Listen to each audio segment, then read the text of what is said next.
में से कोई भी अष्टमी को कितना लगाना है? बीच वाला जो पत्ता है उस पर पीला चंदन। जब आपको लगे कि मेरा जीवन बहुत कष्टमय है, अब ये रोग, अब ये कष्ट दूर ही नहीं हो रहा, अब ये आए दिन तकलीफ पर तकलीफ बढ़ती जा रही है, आए दिन रोग बीमारी, पैसा घर में बच नहीं रहा, बहुत कष्टमय जीवन है, इसमें लगाओ पीला चंदन बेलपत्री की बीज पत्ती पर। महाराज, और बीज पत्ती पर जब चंदन लग जाए, लगने के बाद में ये दोनों पत्ती पर लाल चंदन लगा लीजिए। इन दोनों पत्ती के बीच में जो डंडी का भाग होता है, पत्ती से लेकर जो दो पत्तियां होती हैं, इनके बीच में जो जगह बचती है, इसमें मां पार्वती के 64 योगनियां, मां पार्वती अपनी पूर्ण सिद्धि के साथ में जितनी भी देवी के स्वरूप हैं, वो माता 64 योगनियां देवी के स्वरूप में यहां पर विराजमान होती हैं। दो पत्ती के नीचे से जो डंडी होती है नीचे तक, ये पूरी डंडी में 33 कोटि देवी देवताओं विराजमान होते हैं इस पूरी डंडी के अंदर। तो ये बीच वाली पत्ती है, ये जो बीच वाली पत्ती का जो भाग होता है, इस पत्ती के भाग में शहद का प्रयोग कर कर, यहां पीला चंदन, लाल चंदन, लाल चंदन, शहद का प्रयोग कर कर, इसी तरह से पकड़कर ये बेलपत्री की जो डंडी है वो अशुक सुंदरी पर जब आप समर्पित करें, तो जहां से जल बहता है उस ओर पर इस पत्ती को चढ़ाकर केवल आपके हृदय की बात कहकर देव अधिदेव महादेव से कोई भी शिव जी का मंत्र, पंचाक्षर नमः शिवाय, षडाक्षर ओम नमः शिवाय, श्री शिवाय नमस्तुभ्यम, या महामृत्युंजय मंत्र, जो शिव का मंत्र हो आपके पास में, उसको बोलते हुए देवाधिदेव महादेव को धीरे धीरे जल की धार चढ़ाना प्रारंभ करो।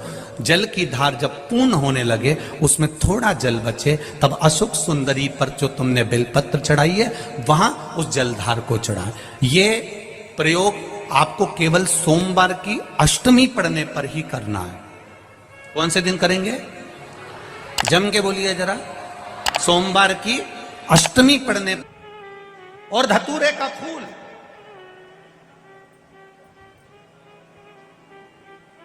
कांटे वाला धतूरा, और उसमें लगने वाला एक पुष्प। आस्था चैनल पर आप लोग देख रहे होंगे धतूरे के फूल का दर्शन।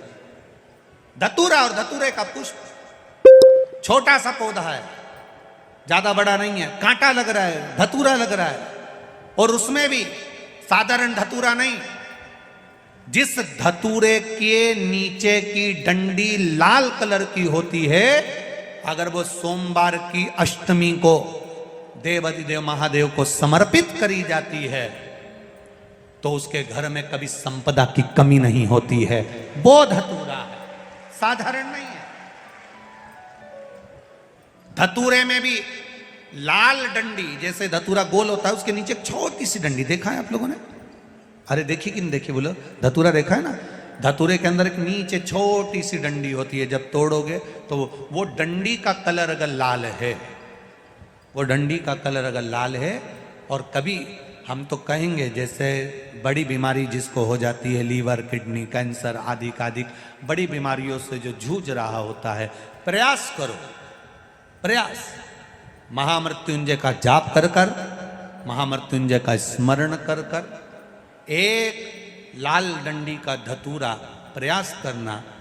एक धतूरा मिल जाए या 5 धतूरे मिल जाए किसी भी एकांतेश्वर महादेव पर, जो शिव मंदिर एकांत में हो, जहाँ कोई जाता आता नहीं हो।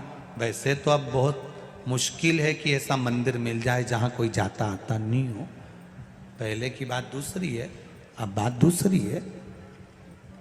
फिर भी कहीं आप रोड पे से निकल रहे हो, एकांतेश्वर महादेव अगर आपका दिख जाए, बहुत बीमारियों से ग्रसित हो, तो भी महामृत्युंजय जाप का स्मरण कर कर, या किसी विद्वत ब्राह्मण जन से महामृत्युंजय मंत्र का जाप कराकर, या भगवान शिव के मंत्र का जाप स्वयं कर कर, वो भी ना बने तो पंचाक्षर मंत्र नमः शिवाय, षडाक्षर मंत्र ओम नमः शिवाय, या श्री शिवाय नमस्तुभ्यम जप कर वो लाल डंडी का धतूरा 5 एकांतेश्वर महादेव को आप समर्पित कर सकते हो। रोग थम जाएगा, जो दवाई खाओगे वो शरीर को लगना प्रारंभ हो जाएगी और आप स्वस्थ में होने वाली थी सावन की पहली, और मालूम पड़ा कि वो कथा छत्तीसगढ़ की पवित्र धरा पर है। अर्थात भजन का बल, भक्ति का बल, स्मरण, ये सब खींच कर लाते। चुंबक देखिए आप लोगों ने, वो चुंबक को गंगा में रस्सी बांधकर गोताखोर डालते हैं और उसमें चिपकने वाला जो भी सामान होता है वो चिपक जाता है। लकड़ी नहीं चिपकती, कपड़ा नहीं चिपकता, प्लास्टिक नहीं चिपकता। वो चुंबक में जो चुंबकीय तत्व होते हैं वही चिपकते हैं।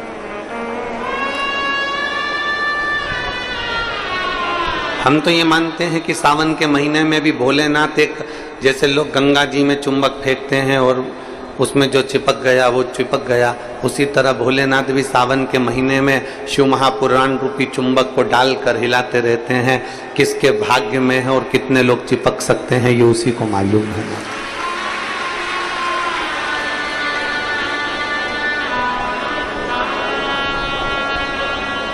72 साल बाद ऐसा सावन आया है, और उस सावन में अगर भगवान की विरल भक्ति हमारे मुख से हो रही है, भजन हमारे मुख से हो रहा है, कीर्तन हमारे मुख से हो रहा है, तो आप और हम तो सब शिव के चरणों के दास हैं।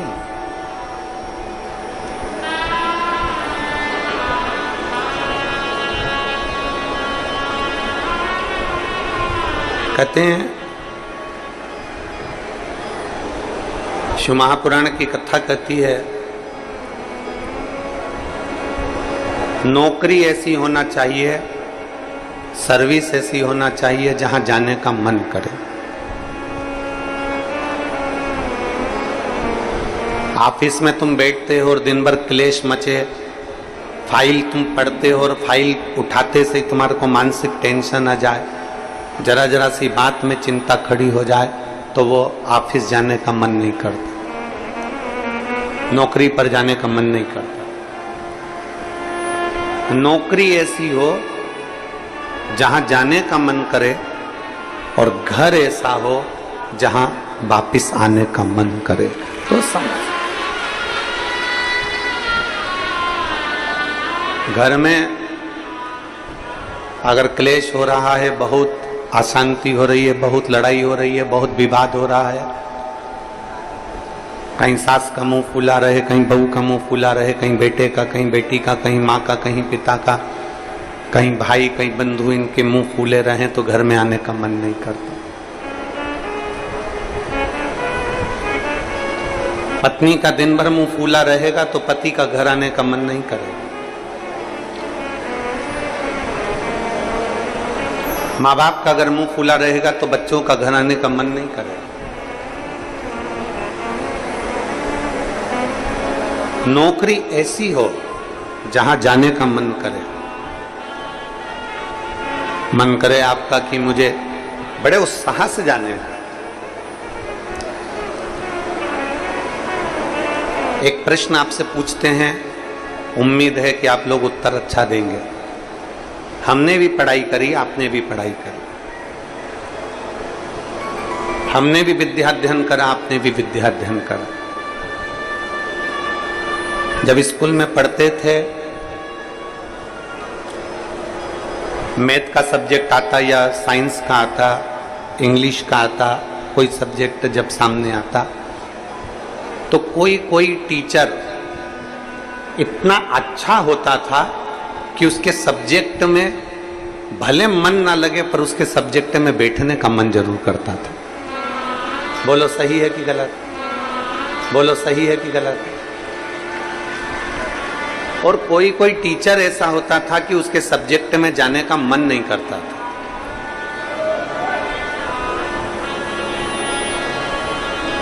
उनके सब्जेक्ट में जाने का मन नहीं करता।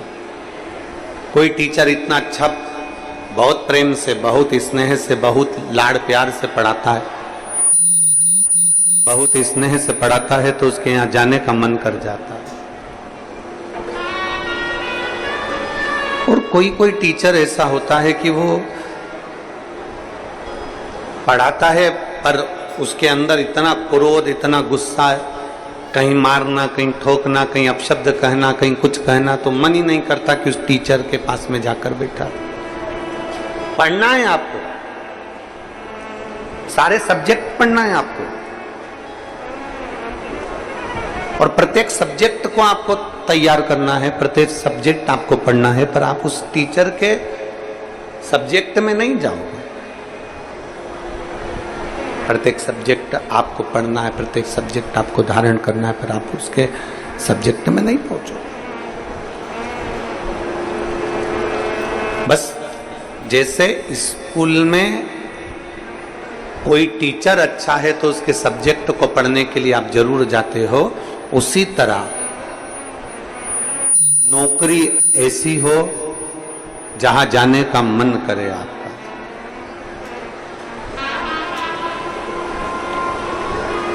नौकरी ऐसी होना चाहिए जहां तुम्हारा जाने का मन करे, जहां तुम्हारा बार बार मन करे, 5 भी बज जाए ना तो भी मन करे कि थोड़ा आधे घंटे और काम कर लो, 1 घंटे और काम कर लो, 15-20 मिनट और काम कर लो।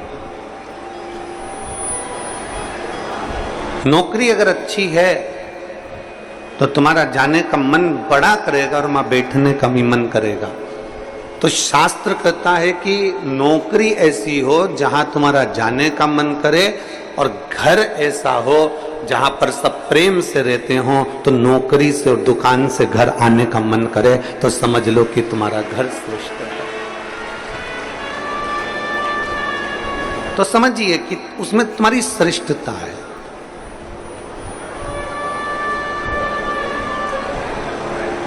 जरा जरा सी बात में अगर क्लेश हो रहा है, जरा जरा सी बात में अपशब्द बोले जा रहे हैं, तो वो श्रेष्ठता नहीं बनती। लोरमी वालों ने भी बहुत व्यवस्था कर रखी थी, परंतु कीचड़ इतना है, मिट्टी काली है, पानी पड़ा हुआ है, इसलिए प्रशासन भी उस चीज को हाँ नहीं भर पाया, क्योंकि उनको दिखता है कि इतना लाखों में। अब आप देखिए कि 3 पंडाल बड़े बड़े डूम भरे पड़े हुए हैं, उधर भी बाहर भक्त हैं, उधर भी बाहर भक्त हैं, और इधर देखोगे तो चारों तरफ बाहर पूरे के पूरे भक्त भरे पड़े हुए हैं। प्रशासन भी ये चीज देखता है कि इतने शिव भक्त आएंगे तो वो आराम से कथा सुने, आराम से रहें, आराम से खाएं, आराम से अपना भजन कीर्तन करें, और आराम से कथा श्रवण कर कर अपने अपने घर को जाएं, किसी को कोई कष्ट ना हो। ये प्रशासन भी देखता है।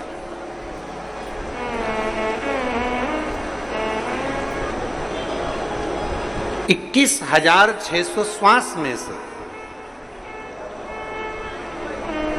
21,600 श्वास जो चल रही है, उसमें से जितनी श्वास हम परमात्मा को दे सकते हैं उतना दीजिए।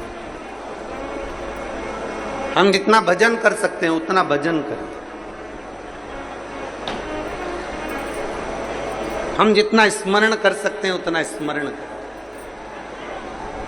और तेरी कृपा बिना न हिले एक भी अणु, लेते हैं श्वास तेरी कृपा से तनो तनो। हे गंगाधार मुक्ति द्वार ओंकार तू, बोले ओंकार तू। आयो शरण तिहारी